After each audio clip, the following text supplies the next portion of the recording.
God had me release a word to his people because he's trying to save you from something.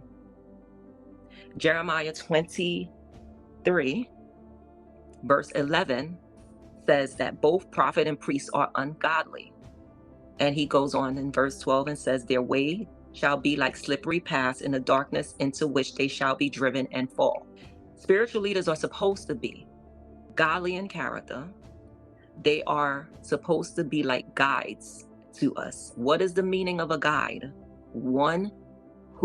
A person who advises or shows the way to other. What ways? What ways are your spiritual leaders showing you today? This is not a message to speak or bash or talk against spiritual leaders. I am releasing and being obedient to speak the truth.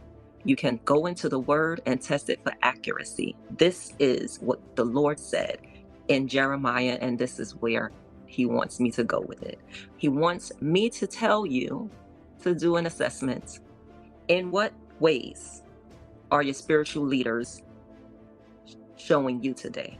Because in the same ways and same way that Israel was when Jeremiah the prophet had to speak to them and tell them to repent of their ways, is the same messaging of today. Because many of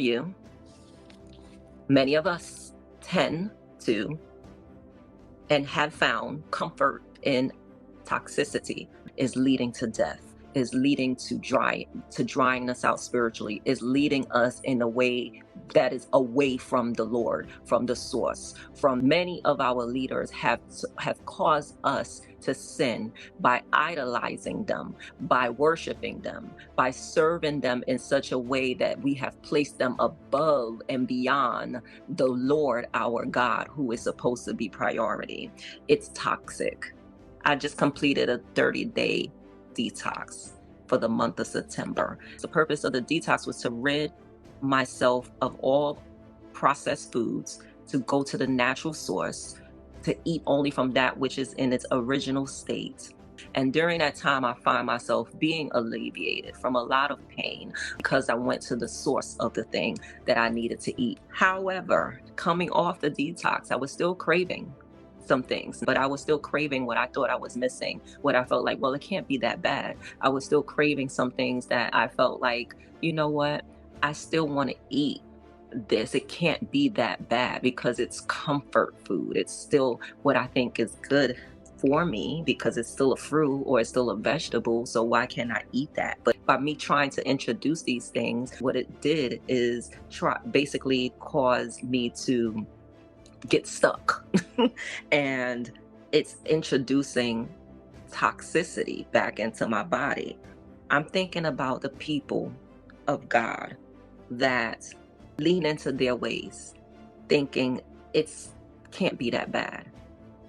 It's not that serious. Why y'all have to be so extreme? We can't do nothing. God is forgiven. Yes, he is. God understands. Yes, he does. However, it doesn't take away from the fact that you are bringing discomfort and toxicity back into your life when you choose to go a different way from what he said. It still causes you to be stuck. It still causes you to experience discomfort in the body. But even in discomfort, you still find comfort in the discomfort because it tastes good, because it sounds good, because it looks good, because it just feels good in the moment. The temporary pleasure brings and can bring an eternal displeasure. Are you following what I'm saying with the connection between the toxicity in the food and the toxicity in the spirit? The people that that are leading you can be leading you in their way because that's what's comfortable for them. They can be leading you in a way, influencing you, forming you with their opinions, with their thoughts, with what is comfortable to them.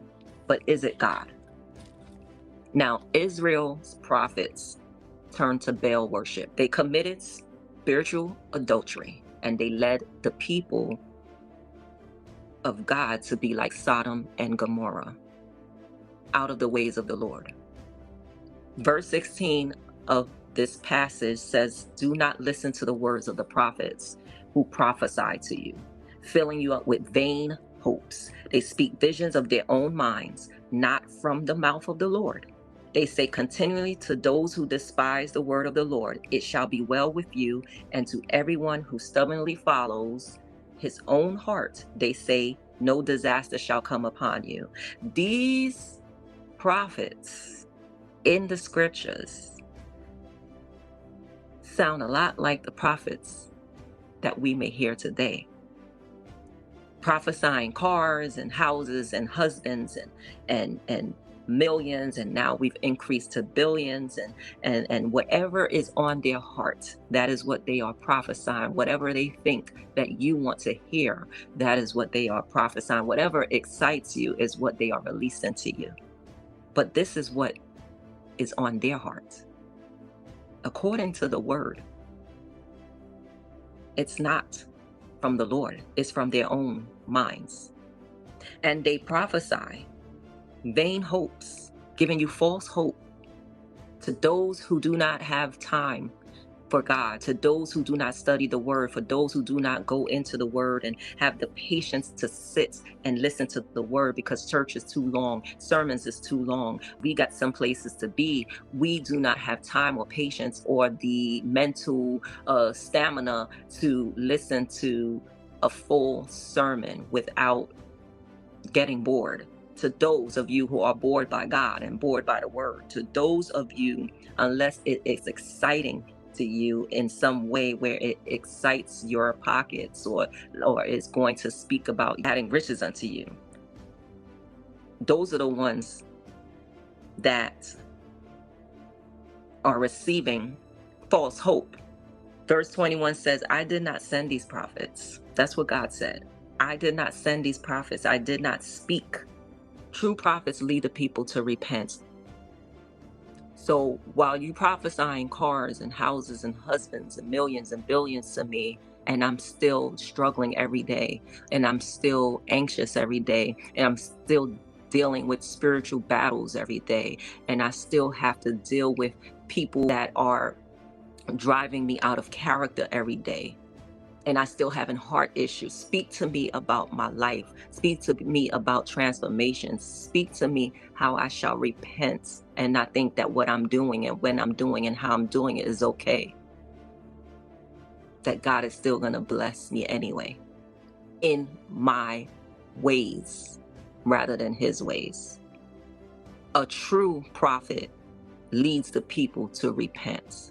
God said in his word, continuing, I believe it was in verse 21, saying that they didn't come into the presence. They have not even spent time long enough in my presence to hear what I have to say. Who's leading you and where are they leading you to? That's the question. Reflect on that.